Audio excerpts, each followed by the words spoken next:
Yeah. Well, I'd like to start out by just telling Shayna I'm honored. So honored that you chose me to be up here. It's gonna be hard.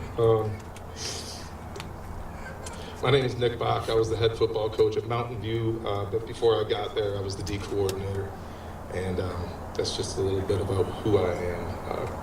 Rome coaches, I've never met you guys. I do want to say that Ricky was so proud of that program, man. I mean, he wore that badge of honor, and he would not stop talking about it. Sometimes I had to shut him up about it, man. He loved Rome football. That's all I ever heard, but you guys created a good one.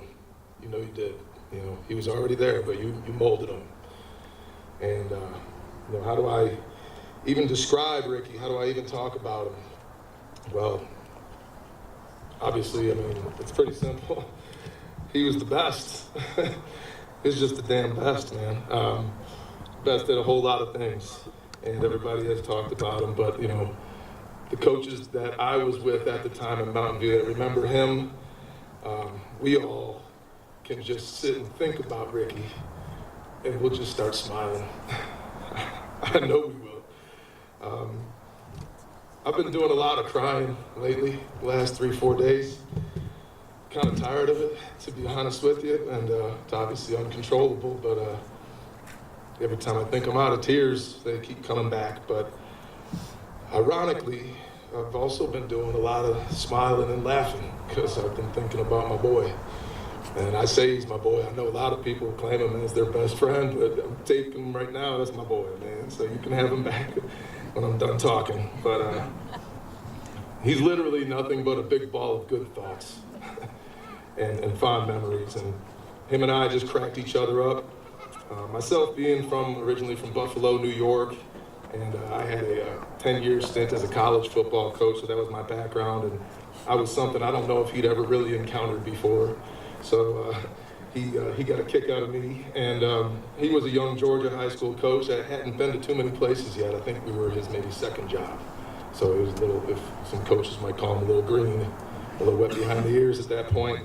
But he had this Georgia football accent.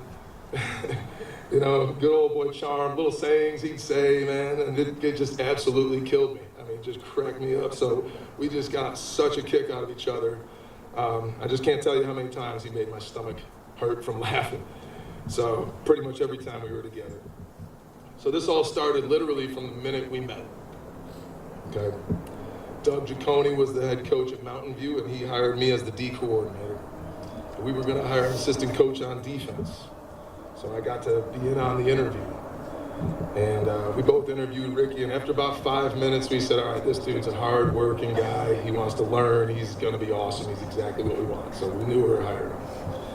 So from there, I kind of started to have a little fun with the interview, kind of put him out in the hot seat a little bit, see what he really knew, and just kind of mess with him. And I said, you know, in my head, I said, I'll do you a little favor here, man. So this one will be the hardest one you ever have, and the rest will be easy. So put him on the whiteboard, and he started getting a little, you know, nervous.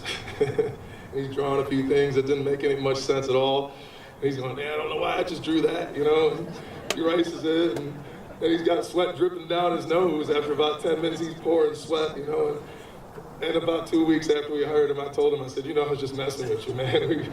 We were going to hire you. And he had a few choice words for me. And we all just started cracking up, and I just think about that all the damn time because we knew right away we were going to hire him. But you know, we were inseparable as coaches from then on. We spent a lot of time together, a lot of time. We became best friends. Best friends. I know a lot of guys in here are going to claim them, but I'm one of them. And you know, even the ups and downs. You know, even if we had to tell Coach Jerry to pull the car over, Jerry, we're going to have to settle this on the side of the road. Me and him get out and wrestle a little bit, you know. He had a little more to him than you might think. He was tough. He was a tough guy. So, but we did all that stuff. There was a lot of late nights in the field house.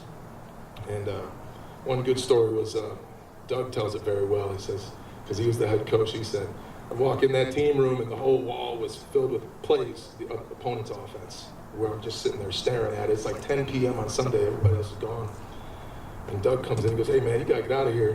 And he goes, "Ricky, what are you doing here? You should have been home a long time ago."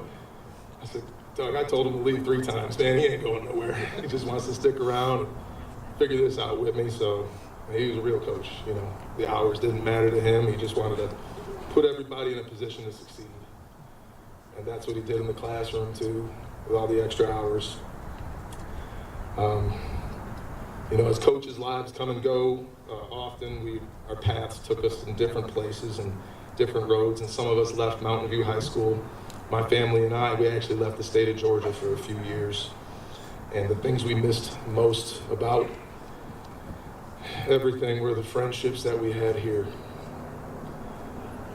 Those are the best years of my coaching career, and by far the best friends that I've ever had along the way. Ricky was literally a huge reason that we moved back here, because I just missed my friends so much. And I just wanted to be around him and the other coaches again, and we were so tight. So I missed the family atmosphere we had at Mountain View, and even if we couldn't be on the same sidelines again, I just wanted to be close by. So we had some great moments. We had a lot of big wins, fun times on and off the field, and Ricky was always passionate about the success of those around him.